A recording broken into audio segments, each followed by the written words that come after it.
Breaking right now, there is growing political pressure on King Charles to finally deal with the Prince Harry and Meghan Markle issue after that delusional, highly irresponsible interview on the British Batting Corporation, the BBC, where Prince Harry was so nuts, he even seemed to suggest that the government is conspiring with the royal family to try and kill him.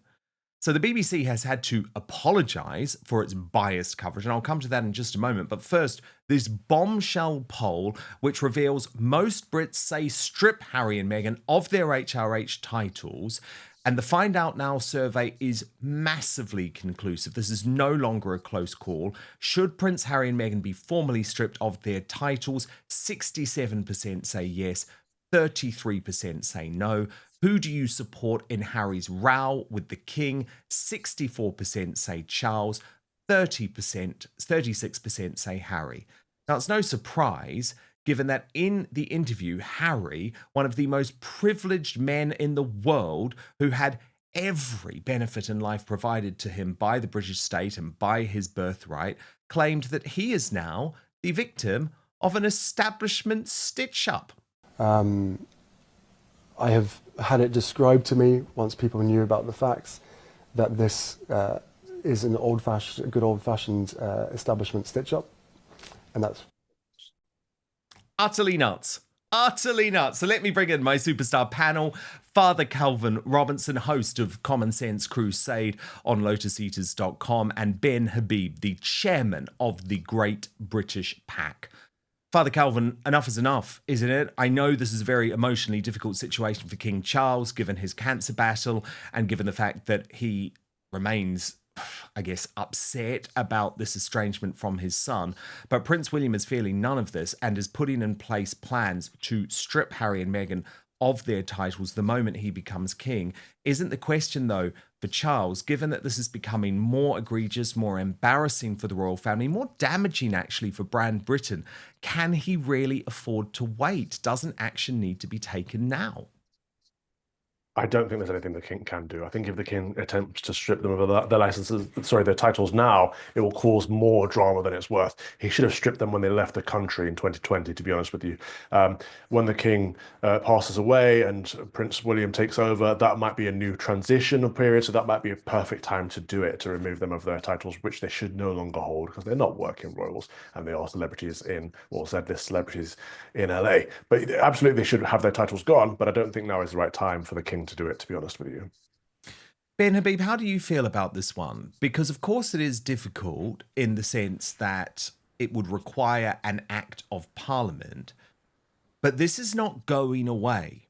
And the problem is, every time Harry and Meghan do something more ridiculous, the public become increasingly angry. And there is an insanity, is there not, in the fact that we have someone in our line of succession, that we have someone who is still able to use their HRA titles despite the Sandringham Summit agreed with Queen Elizabeth II, who hates our country, who hates our people, who's claimed we're all racist Brexiteers. Seriously, that's what he said in the Netflix documentary, and who has two children, Prince Archie and Princess Lilibet, in the line of succession, yet he will not allow them to visit the United Kingdom. I'm sorry, I believe as a monarchist, this starts to become untenable.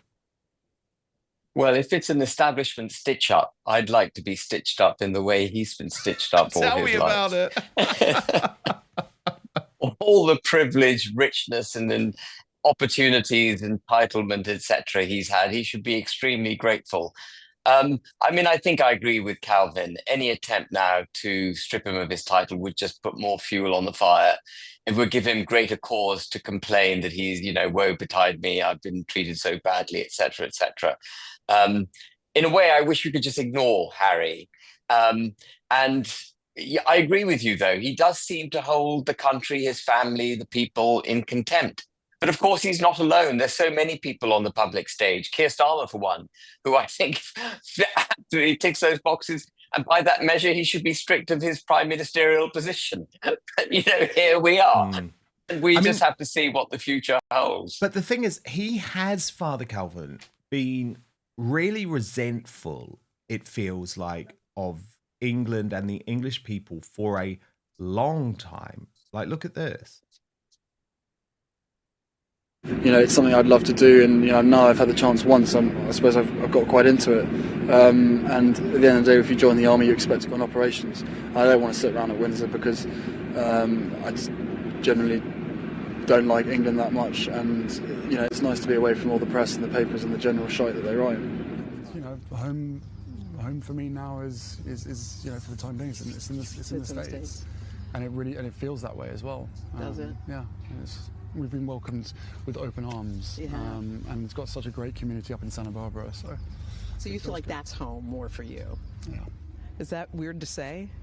No, but I'm sure it'll become a thing. And he slagged off England again, Father Calvin, in the BBC interview. I mean, if he's not comfortable in the United Kingdom anymore and he's happier up in Santa Barbara with his LA friends, maybe he should stay there, seek residency. Maybe he should renounce his titles, actually. Maybe he should do the honorable thing and say, you know, I'm no longer working as a royal. I don't need to sustain these titles. I'm going to build my own legacy. I'm going to create my own brand. And they've got their own little label going on with their podcasts and whatever. Focus on that. But I think you're right in that. Or Ben was right in that we need to just ignore Harry and Meghan now. And I think that's what the King should do. That's what Prince William should do for the time being, because every single time they pop their heads up, they make matters worse. And so if we just say, well, you can just keep yelling in the wind as long as you like, you're not going to have any impact on our country anymore, then they lose all influence. They don't have any influence here in America. No one particularly cares about what they're doing. There was a bit of excitement when they first came out because they were royals, but then everyone just kind of got bored of them. And so there's this hatred for them in the UK, there's apathy for them in the US. So what's left, really? I don't know. Well, what's interesting to me, though, is that we are starting to see more mainstream political criticism of Harry and Meghan. So Douglas Murray and Nigel Farage have both spoken out after the Prince Harry interview. Now, given Nigel Farage is currently the bookie's favourite to be the next Prime Minister of the United Kingdom, I found his comments on GB News particularly interesting. Watch this. And Nigel, good to see the King so well. Or apparently so well. It's good to see the King here. Yeah. I understand the treatment he's undergoing is pretty intense. Yeah, sure, that's right. He's putting a very, very brave face on it. And it was why the comments from his youngest son the other day were so inappropriate. Gross. So inappropriate. Unnecessary. And why? And the King had spoken last week. Yeah. Quite movingly. He did. About what it was like to have cancer, to have serious cancer. Yes. To say, look, you know, it happens to me, it happens to you. Prince or pauper. And I thought, yeah, absolutely. And I thought that that was, of all the things that Harry said, that was the one that I thought was the most upsetting. It's another sign why the King and his other son, can never trust Harry. Never.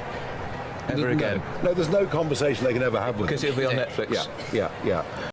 And this really interested me, Ben Habib. I mean, I know you can argue Nigel Farage doesn't do things by the book, and he did choose to raise Prince Harry and those comments himself, but it's something that senior British politicians have always tried to keep away from. Yeah, and you know, this is of course one of Nigel's greatest strengths. He's prepared to, on occasion, discuss things that other people aren't, and so good on him. And it is a topic that I think probably, if you are Prime Minister, you do need to have a view on. I don't think it's right that people should shy away from it. And while we're at it, perhaps we should discuss, particularly, I'd be interested in Calvin's views, you know, the King's position itself, because he is the head of the church. He's the constitutional head of this country. And it seems to me he himself is diluting his own position down, you know, claiming, I think, almost that he's head of a multi-faith society. And, you know, that's not where we're at. And the whole thing seems to be more interested at the moment. And by the way, I always say huge sympathy at the moment for King Charles's cancer battle, but I think you're right, Ben. We can't ignore the fact, and Father Calvin, feel free to weigh in, but we can't ignore the fact that he seems to be pushing Islam more than he is Christianity at the moment. But first, we've been told our whole lives that wrinkle creams were the easiest way to look younger. Now one doctor says that's nothing but old news. According to Dr. John Lake, the world-renowned Beverly Hills beauty expert, most wrinkle fixes on the market are nothing but glorified moisturizers. They hardly make a dent on your appearance. Some can even be harmful to your skin, he said.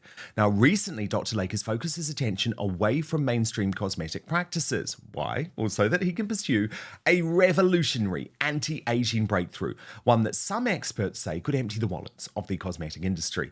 It's almost like Photoshop for your face. You may even be mad after seeing how easy it is to visibly erase your wrinkles from view, Lake told reporters. His personal clients have dubbed his new do-it-yourself technique the age rewinder method because it can take years or even decades off your appearance in under 2 minutes. So in light of this amazing breakthrough, Dr. Lake has released a step-by-step video to the public. It is free, it is uninterrupted, where he outlines exactly how to use this simple solution from home.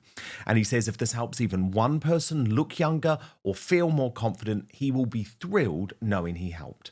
The video has gone viral. It was shared by users on Facebook first. Since then, it's racked up over 2.3 million views and counting. And the comments and feedback have been outstanding, with thousands of women reporting they look decades younger.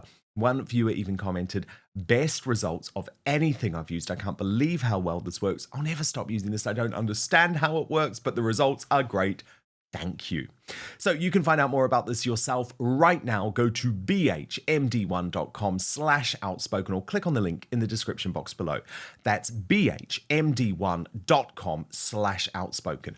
But there is one thing Dr. Lake asks from his viewers. If watching this video helps you look and feel younger than you have in years, then please share this video with your friends and loved ones. Together we have the power to help as many women reclaim a youthful look as possible. So go watch the video at bhmd1.com/outspoken right now, or just click on the link in the description box below.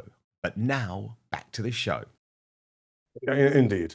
And we had Shrove Tuesday, Ash Wednesday, we had the whole of Lent, and we had nothing from the king. We had a really lukewarm message on Easter, which even mentioned Judaism and Islam in the message of for the Christian highlight of the Christian year, the biggest holy day, the biggest holiday of the Christian year. It mentions 2 other faiths in it. How on the alternative side of things, throughout Ramadan, there were mentions of iftar. The king was seen creating little iftar gifts and feast-breaking gifts of dates and stuff. And the message was constant on Islam throughout that period. So it was really, again, two-tiered, as we see with many things from the establishment of the UK. And this is wrong, because the king is the head of the Church of England. He is the supreme governor of the Church of England. He does swear an allegiance to the Christian God, to Jesus Christ in his coronation. He swears to be the Protestant Anglican King of England and the Presbyterian King of Scotland. And so he should be proselytizing the message of Christianity. He should be saying there's one truth to Christianity. He should not be saying there are multiple truths, or there are multiple gods, or multiple ways of worshiping God. That's just not our way. And people that want to say, well, we're a liberal secular society, you may want that to be true, but it's not technically true. Just as I wouldn't expect an imam or a faith leader in an Islamic country to be saying, oh, bringing Easter or Christ into their Ramadan message. It just wouldn't make sense in the context. So if the king cannot be explicitly Christian, if he cannot fulfill his role and his oaths, he should abdicate, actually. But the problem is, I don't think Prince William would be any better. I've been a royalist and a monarchist my whole life. This last year, I've resigned as patron of the Royalist Society because I find it incredibly difficult to support these Windsors, these Saxburg family. I don't think they inhabit anymore what it means to be a Christian king. Well, Prince William bin Habib has made it clear that he's not a particularly religious guy, which is obviously quite awkward given the fact that he is going to become the head of the Church of England relatively soon. And it was something I think that his grandmother, Queen Elizabeth II, was always concerned about. Yeah, I mean, I think it's very, very sad that the head of the Church of England, the constitutional head of this country, has turned his back on the history and importance of his constitutional position. I think it's terribly, terribly sad. What hope can we have of restoring the United Kingdom to its right constitutional, political, cultural position if the head of the country doesn't understand what it means. It's very difficult. And, I think we need to have this conversation, because if we are in it for restoring the country, and I believe Father Calvin and I are both in it for restoring the country, then I think we've got to be brave and challenge these issues.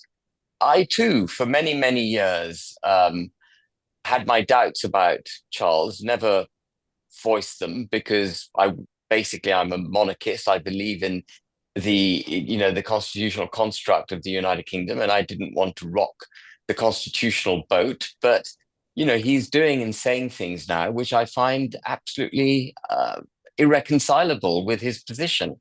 And so I don't know how we get back to a position of stability, particularly if Prince William is going to pick up the same chalice and go with it. We need them at the very least to understand the importance of their own position.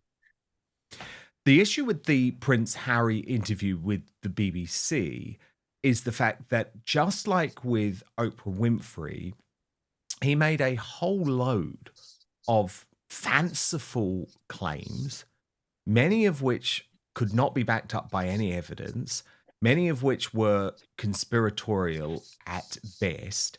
And of course, as ever with the BBC, they decided, because he's their guy, he's their woke prince, to give him a completely clear ride with no challenging and no wider challenging in the coverage that surrounded the interview. So here's just one example of what Prince Harry said. That is knowingly putting me and my family in harm's way. Everybody knew that they were putting us at risk in 2020, and they hoped that me knowing that risk would force us to come back. But then when you realise that that didn't work, do you not want to just keep us safe? Whether you're the government, whether you're the royal household, whether you're my dad, my family, despite all of our differences, do you not want to just ensure our safety? And I'm calling for, the Home Secretary and the government to do a review of RAVEC. And I'm also asking for an R&B assessment that I haven't received since 2019. Now, this whole thing is so nuts, right? And there were so many questions that the BBC could have asked Prince Harry directly about that. Okay, so why is it safe for you to travel to Ukraine? Why is it safe for you to travel to Colombia? In fact, in the past 24 hours, we've just learned that Prince Harry actually took his son Archie for his 6th birthday to a state in Mexico where there is a US travel warning to avoid the area because of the number of kidnappings that have gone on around it. But the BBC has now had to admit a lapse in its editorial standards following that Prince Harry interview, because they never cross-examined his rant and just gave him an uninterrupted platform. So what they needed to do, of course, was get some reaction and challenge him. But when BBC Radio 4 actually discussed the interview the following day and spoke to a former close protection officer, they had to issue a clarification which read, "The programme covered the latest developments in the story of Prince Harry and his legal case around protection for him and his family in the UK, and interviewed former close protection officer Richard H. to get a broader understanding of security considerations. Claims were repeated that the process had been an establishment stitch-up, and we failed to properly challenge this and other allegations. The case is ultimately the responsibility of the Home Office, and we should have reflected their statement." And that's what's so embarrassing about the BBC here, isn't it, Father Calvin? Just like Oprah Winfrey did, they are not treating Harry's claims as contestable, which they most definitely are. Yeah, it's not really an interview. It's a propaganda piece. But I think they're excited that the fact that they've got an interview with the prince, and so they let him get away with things that he wouldn't let anyone else get away with, unfortunately. I remember, so we watched clips of it live last week on Friday, didn't we, when it first came out? So since then, I've got to see more of it. And he goes on to say, "My status has not changed. The reason I deserve or I'm entitled to all of the security is because my status has not changed." And that's a weird level of denial because his status has clearly changed from an active working royal who goes out there and does the job to someone who's living in a foreign country doing podcasts and media work for a living. Like, does he still see himself as the spare, or does he see himself as a member of the LA elite? I'm not sure. I think he probably still sees himself as a member of the working royal family. I mean, he does. And it's actually very sad. Radar Online has reported over the past week, you remember those beautiful scenes from earlier in the week of Prince Louis and Prince George with Catherine and William and the veterans all on the balcony at Buckingham Palace. And Prince Harry had just been torturing himself by watching these images over and over again and thinking what might have been. Now, Douglas Murray, I thought he had a very good point about all of this when he was interviewed by Rita Panahi on Sky News Australia Watch. You know, now, when he says that members of his family don't want to take his calls, I mean, it's very hard to know whether he realizes why that might be. Because the reason it might be is that whenever any member of his family speaks to him, they might find what they said either written up in another book or relayed in interviews with the BBC and other channels.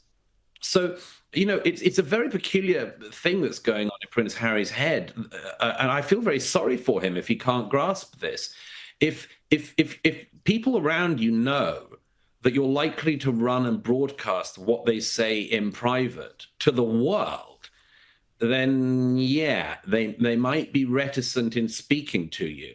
And the way to mend that isn't to go on television and relay the fact that they're not speaking to you at the moment. I mean, if he said, I want to reconcile with my father and I'll do anything it requires, but I think it should be done away from the cameras and without any spare volume 2s or anything like that, and there'll be no cooking shows involved. It's just a family matter. If he did that, maybe he could actually make this reunion that he wants. But this is the worst way to go about it. I can't imagine who is actually advising Prince Harry other than possibly for his wife, because I think only she could give him PR advice this bad. I think it is Meghan. I mean, this is straight from her playbook, it seems, to go to the media, to whine about something that is just going to make that problem far worse. And is now claiming that they never claimed the royal family or any members of it were racist. I mean, they're trying to completely rewrite history. And Ben Habib, it's a fair point, isn't it? As soon as you try and negotiate something like that in public, it's not going to happen. No, it's not going to happen. I thought Douglas put that brilliantly, and I thought his closing quip was even better than the exposition itself when he said that, you know, and the way to do it is not to go on air and say no one's speaking to me. No, it's very sad. I tell you, just as a bit of a digression, have you noticed that Harry's accent is changing? He's got an American lilt to it. Have you noticed that? Yes, he does. So he's clearly acclimatizing to his new home. It's that weird sort of like tech boy accent, isn't it, Calvin? When like Brits go to America and they sort of, you can't get that, Father Calvin. Don't start talking like Prince Harry. If you ever hear me start talking like a Los Angeles tech boy, please tell me to my face, because I hate that so much. But it is difficult. You know what? Out here, it's hard for an Englishman. We watch American films and TV all the time, so that we understand them, but they don't understand us. You say something like simple, can you put the rubbish out? Huh? Okay, so you have sympathy for Harry there. I guess he has to be understood. Look, absolutely brilliant stuff. What a superstar panel today. Father Calvin Robinson, host of the Common Sense Crusade on lotuseaters.com, and of course Fox and Father as well on YouTube, and Ben Habib, who is the chair of the Great British Pax. So good to have both of you with us today. Thank you so much for watching Dan Wootton Outspoken. Please click on my face just to the bottom left to subscribe to this brand new independent news source, and turn on the notification bell so you'll be alerted to our brand new live shows, uncancelled interviews, and special royal episodes. Outspoken is also now available as a podcast, so you can listen to the show every weekday on the go, wherever you are.